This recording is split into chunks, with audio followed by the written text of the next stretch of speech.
Thank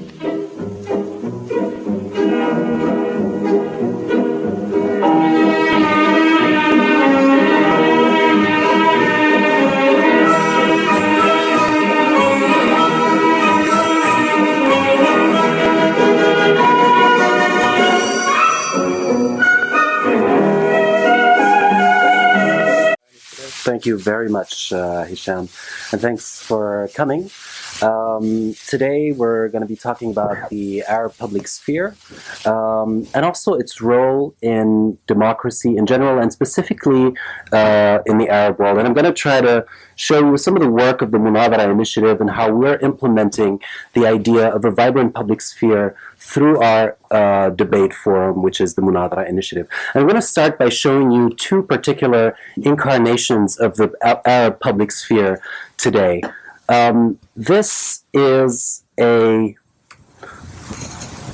debate program. أنا أول من نبش قضية، أنا أول من نبش هذه القضية. لا طيب 90% من الشعب الأردني إذا ما بتحترم نفسك لا تقول لا معلش بتقول لي مش لا تغلط لا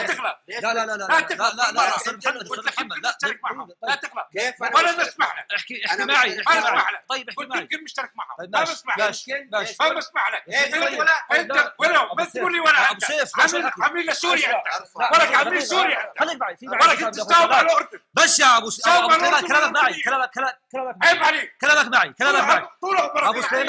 ابو سليمان كلامك يا ابو معلش سعادة النائب معلش كلامك معي يا سيدي كلامك معي يا جماعه والله انا غميت انت ما في حرامي ولا سراق ولك انت اشتريت اصوات الناس بالوسط طيب خلاص ابو سليمان خلي كلامك معي يا سيدي خلي كلامك معي لا دقيقة لحظة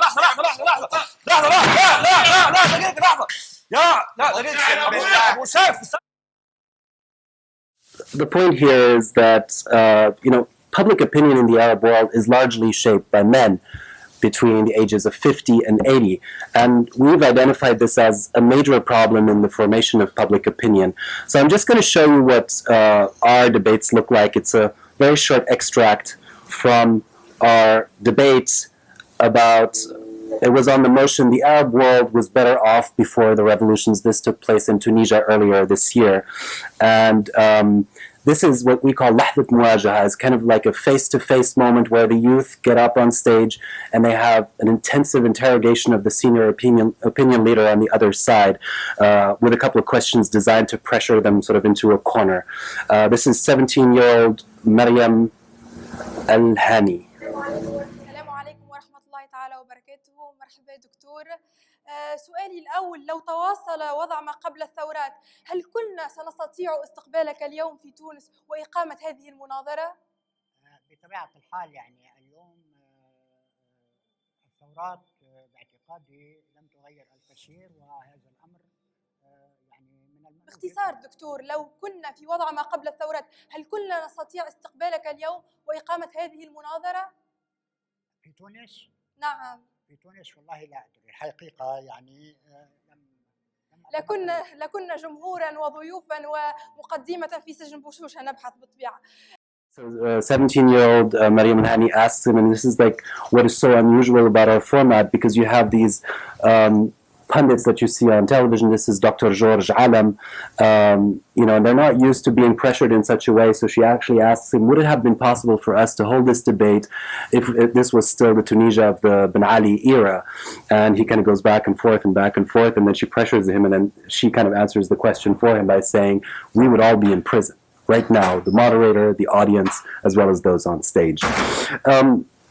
So this was a quick impression of our debates, and I want to take you to a definition of the public sphere, which, there's a lot of definitions, but I think this one is very good because it really brings it back to what the public sphere is about.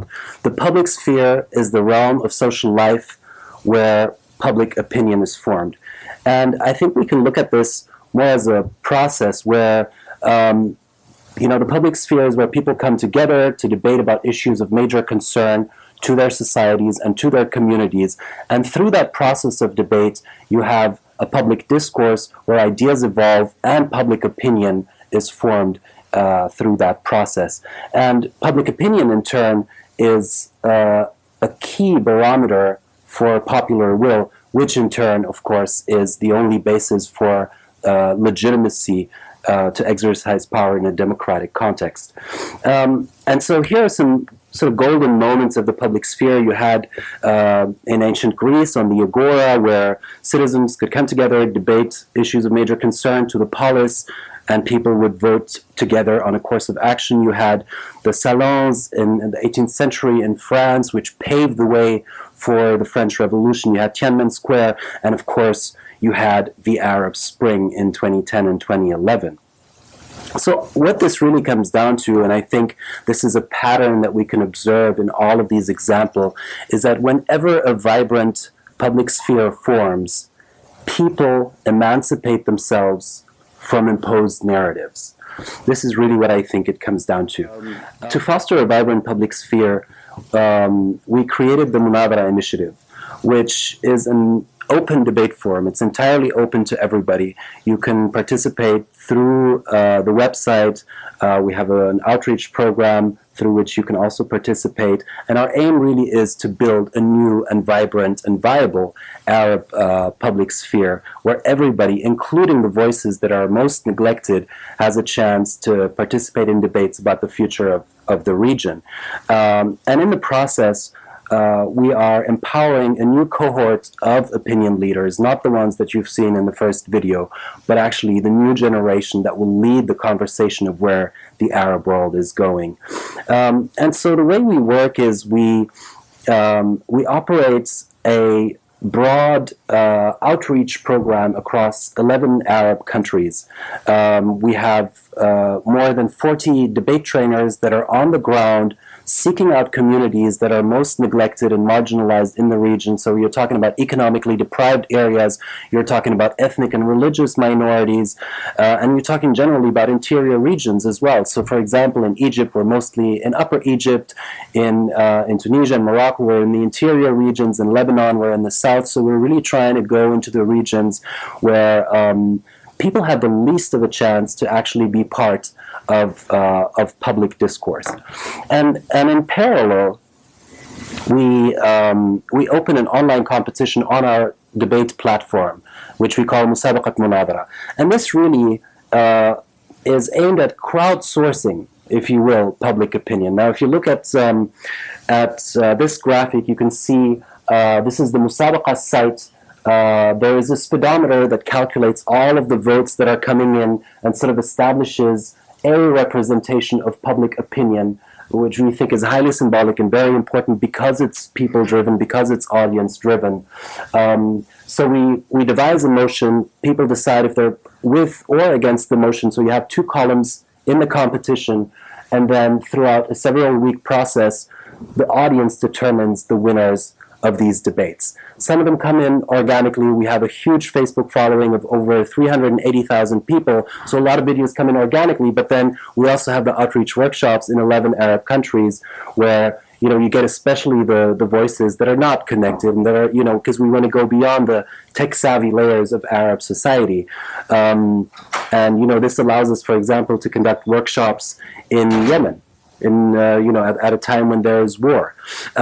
This is a representation of what the voting screen looks like, and this is actually really important because a lot of people think, there's voting on the Munathara platform, and is it about how popular you are or how much of a following you have on Facebook, or is it about the views? It is not. And actually, the way we designed the platform is a response to existing social media that really work too much on momentum. And they work on metrics that don't really help us determine public opinion. Retweets, likes, follows, views. None of this says anything about whether people actually endorse an opinion. If anything, it indicates noise levels. But it doesn't really say that people are endorsing an opinion. So for the political process, existing social media, in our view, are of somewhat limited value, and that's why I think this proposition is quite interesting. We have two metrics. One is, do you agree or disagree?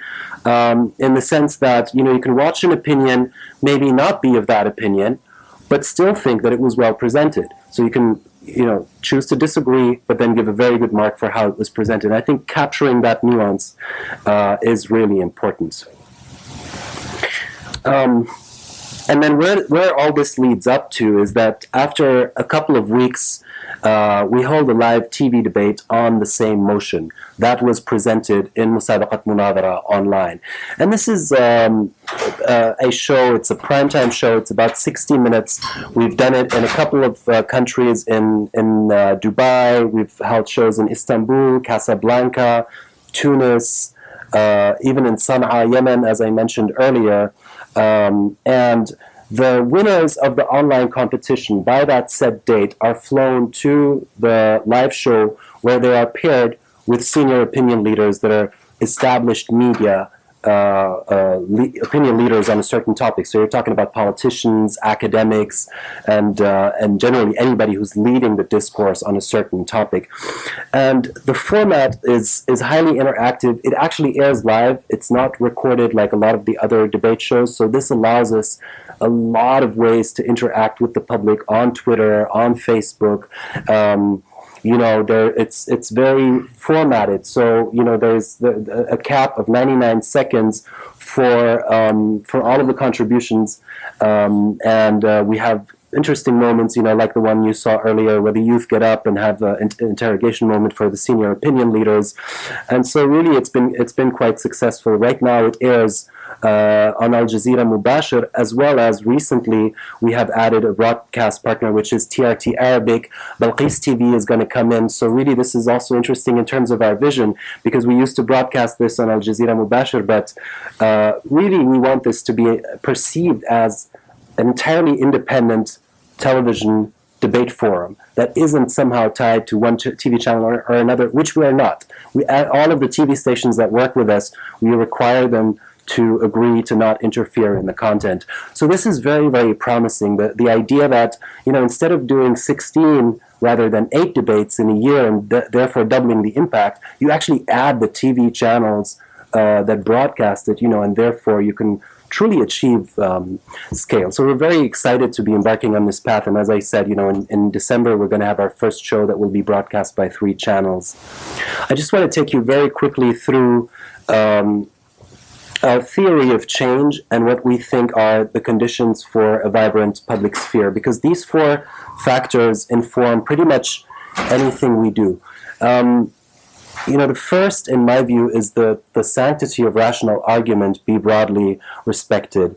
And here we're actually talking about the fact that a lot of ideas that have been proven wrong, that are not backed by facts, continue to persist in the public sphere, and this kind of misinformation has a massive impact on public opinion. If you take the example of Saudi Arabia, you had a cleric in 2013 who said that women driving is actually harmful to the ovaries. This is not to be underestimated, because clerics, especially in Saudi Arabia, have a massive influence a commanding influence on public opinion.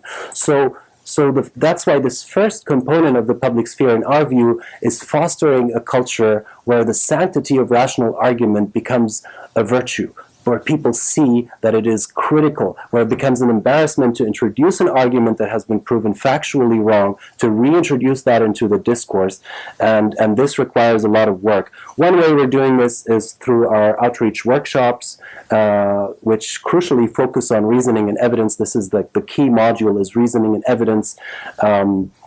But also, we have a layer of super users on the Musabaqa that are there specifically to fact check and look at the logical reasoning of the videos as a corrective element as well. And the second, perhaps more importantly, is inclusivity. We're looking at an Arab world that consists of 60% youth, and they're almost entirely absent from the public discourse. So how can you legitimately claim that, the way public opinion is formed in the Arab world somehow represents the people, when the vast majority of them are in nowhere included in these conversations? If you include women are also tragically excluded from the public sphere. Marginalized communities, we're talking about at least 80, perhaps 85% of the population that have no say in the future in the conversations about the future of their countries. So this is obviously tragic. So, and it's a tragic loss of potential as well. And we always see this when we see these amazing youth and their ideas coming through in the musabaqa. It's just so, it's such a pity that there is so much more potential that we're not able to tap into. So how do we translate inclusivity into our model? Using technology radically broadens the number of people who can engage. So especially if you're looking at the Arab world that as of 2015 has surpassed the global average in terms of connectedness, this is very, very important. You know, we think of the Arab world as the sort of least connected world. That's not actually true anymore. The Arab world has seen a massive surge in connectedness, and as of 2015, it has overtaken the global average. So, you know, harnessing the power of these technologies that are rapidly proliferated is really, really crucial for us. And then, of course, you have the outreach program where we try to go beyond the tech-savvy layers of Arab society to truly look at an inclusive model where you know, and video, by the way, I should add, is inclusive in and of itself. You know, text-based discourse is not everybody's thing. There are different levels of literacy in the Arab world, but video really technically has the potential for scale because even with limited or no literacy, you are able to take part in a debate, and I think that's very important. Structuring conversations, this is something that really makes the difference between a discussion and a debate. We see a lot of these rants on television where nobody really knows how long is this person going to talk for, what is, you know, is he being forced to answer a question? So, you know, I can't overemphasize the importance of structure. Cutting people off and forcing them to stay within a time limit, to devise rules that both parties that disagree with each other have to agree to before a debate, it really makes the conversation so much more compelling. You know, we have a 99-second time limit in pretty much everything we do, both on television and online, and it's been extremely well received. You can't imagine how much you can say in 99 seconds. It's actually quite a long time. And competition is absolutely critical as well, because, you know, if you remember that we said that the public sphere is all about public opinion. It's an avenue for forming public opinion. Now, how do you measure that? You know, how do you come to a result? So, because the public sphere is this open marketplace of ideas where ideas are vying for support from the people, we have to include mechanisms of voting and rating and essentially an element of competition to legitimize these ideas and come to conclusions that can form the basis for social action and political action and power. We were going to talk briefly about some stories. This is Yara Khalil. She's 20 years old. A Syrian refugee. She's now based in Berlin. When she found us, this was in 2013, she actually found us on Facebook. You know, she created the Musabaqa video that has been the most viewed ever at 14,000 views now, and it continues to grow. She really made such a powerful and strong point in her video, and, you know, went on to participate in our live debate in Istanbul, and later came to Amman, where we bring the winners of each year's debate, and had a fantastic performance, which I can show you. We have Malaka Shweikh from Gaza, 24-year-old, absolutely incredible speech. This is she is behind our biggest viral success. Actually, I did a screenshot of this like a week ago, and she was at 12,500 shares. This has been shared 13,000 times now. The video has been seen 440,000 times. It's about how, you know, she in Gaza and how she lost a lot of family members. Very emotional story. She presented it at DDX Cameron. You were there. So very powerful story. Malaka is I think she was the first female president of the student union in Sheffield at the university. She just got a PhD scholarship for Exeter. So she's really on an amazing path and somebody to be reckoned with in the future. This is Rawan Barakat, blind from birth. She's a Jordanian changemaker, absolutely incredible. I hope we'll get the time to look at her speech. She was also at DDX in Amman.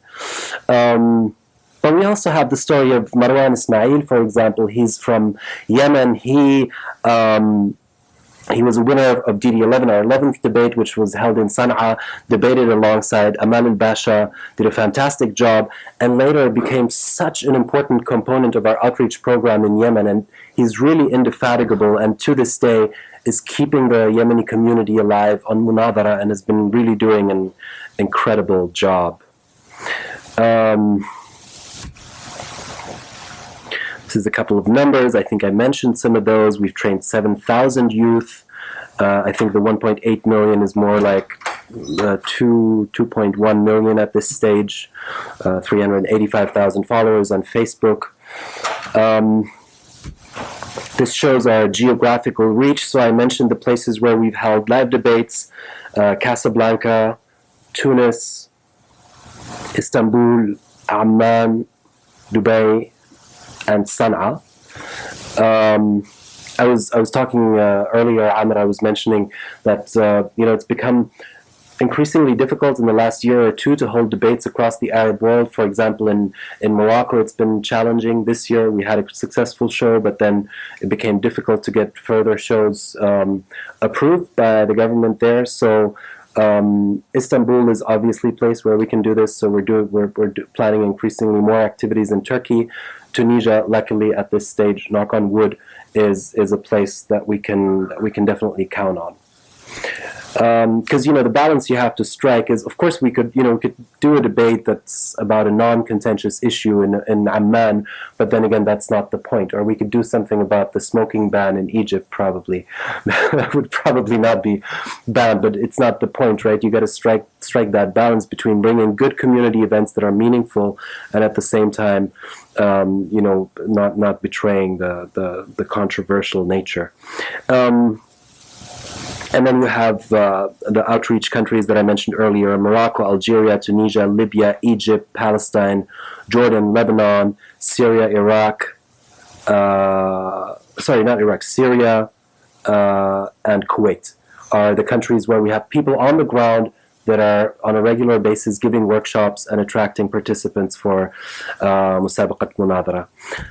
I did mention earlier about the concept of pairing youth with senior opinion leaders. We are not, as Cameron said, we're not a youth talk forum. I don't think that this would sort of attract the attention that we attract, because people would watch it and say, okay, these are the youth talking. No, they're actually a critical part of this conversation. That's why we make it a point to pair them with really well-known people from the Arab world, such as Abdul Bari Atwan, Munat Tahawi, Sheikh Fizazi, Amal Basha. This is Ajmi Lourini from Al-Nahda in Tunisia, Dalia Mugahad, Fatma Naout. Really well-known opinion leaders that then have equal speaking time with the youth. And this is what makes it so powerful. It's not a youth talk. This is how it should be, because the youth have so much to contribute. So this is DD11 in Sana'a, Yemen, in July 2014. It was an incredibly challenging debate. There was an Al-Qaeda attack on the electricity grid. We had to postpone it by 2 weeks. But it was absolutely incredible. The grassroots support that we found in Yemen, the number of volunteers, they really wanted to have a Munathara in Sana'a, and we ultimately made it happen. It was a really, really good event. The motion was Arab women's participation only through quotas. And as I mentioned earlier, Amal Basha was there. We did DD12 in Tunisia. Do Arabs want security before rights and freedoms? We had DD13. Does a successful democratic transition in the Arab world require the participation of political Islam? This was another incredible debate we had on the pro-Islamist side. Maher Zay al-Abidi from the Al-Nahda movement. On the other side, we had Wafa Braisi, a Libyan writer. We had a young winner, Reem, from Morocco. We had a Yemeni winner. So really, if you look at the overall picture, you're talking about a live broadcast, 5 different nationalities on stage, 4 female participants, 2 of them youth. So really, like, very unusual kind of television that people are appreciating a lot. And it was, even as a community event, like, a lot of people show up and they really liked it. We did DDX, which is a completely new concept that we created at the end of 2014. So all of the winners of a year's debates are invited to take part in DDX, and this is sort of like an inspirational format where you're on a round stage and you have 4 to 5 minutes to present your vision for positive change. A little bit more like TED, but the crucial difference here is that we actually have a motion, but it's not a yes-no motion, so we're not dividing the crowd into pro and contra, but instead it's a hashtag. So last year it was لا سبيل لتغير دون, there will not be change unless. And then you kind of complete the sentence, and everybody has a different idea about what is necessary to achieve positive change. And through this, you create such a wealth of different ideas, because, you know, what is it that we need for change? Like, obviously, everybody has a different perspective. What we also did was that we opened DDX to all forms of expression. So instead of the spoken word, you can sing your contribution. We had rappers, we had musicians, we had dancers. It was absolutely fantastic. And next month, actually, we're doing the second edition in Istanbul. I mentioned DD14 earlier. Freedom of expression has no limits. In our first debate in Casablanca, by far our most widely viewed. It's achieved over 800,000 views on the internet through various rogue copies. Overnight, people started copying it because of the controversial nature of having somebody like Sheikh Fizazi and Fatma Naout on the same stage. Again, I have a little extract later if you guys want to see it. DD15 is what you saw earlier. The Arab world was better off before the revolutions, where you had the short segment with Maryam. We did something. We tackled a centuries-old debate in Amman. Arab countries should use science to determine a single start date for Ramadan. Very, very controversial. This has been debated for centuries. Everybody who knows Muslims knows that it's is it going to be on Thursday? Is it going to be on Friday? When are the Saudis fasting? When are other people fasting? So I think we did a good job in creating a sort of commanding debate on this topic. We had two experts, sort of scientists, one from Qatar and one from Algeria, to speak on the motion, and of course our youth. There is no Western conspiracy against the Arab world, was one of our latest debates, and this was quite epic. I hope I can show you a couple of extracts from this, but. It was Gum'a al-Gammati, who was a long-term dissident, anti-Qaddafi opposition figure from Libya, and then Abd Samad Belkabir, a communist type of thinker from Morocco, and then our amazing youth, and this is where Maryam actually made it for the second time. Our last debate was ISIS saved the Arab regimes. داعش أنقذت الأنظمة العربية.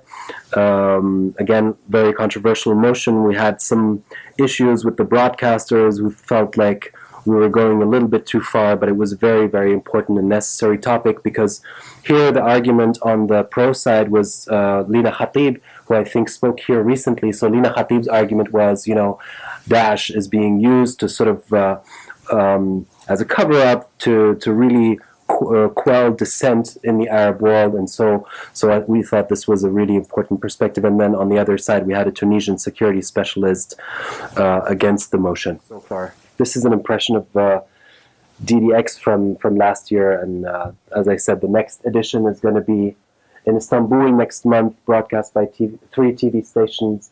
But this actually shows some of the variety that we had. This is Buthaina, a rapper from Tunisia. Mohammed Qubati from Yemen, 19 years, incredible speech. All of this is online, you can watch it. We had a guitarist, we had this Islamic-inspired thinker that was also really great. So this is some of the diversity that DDX presented.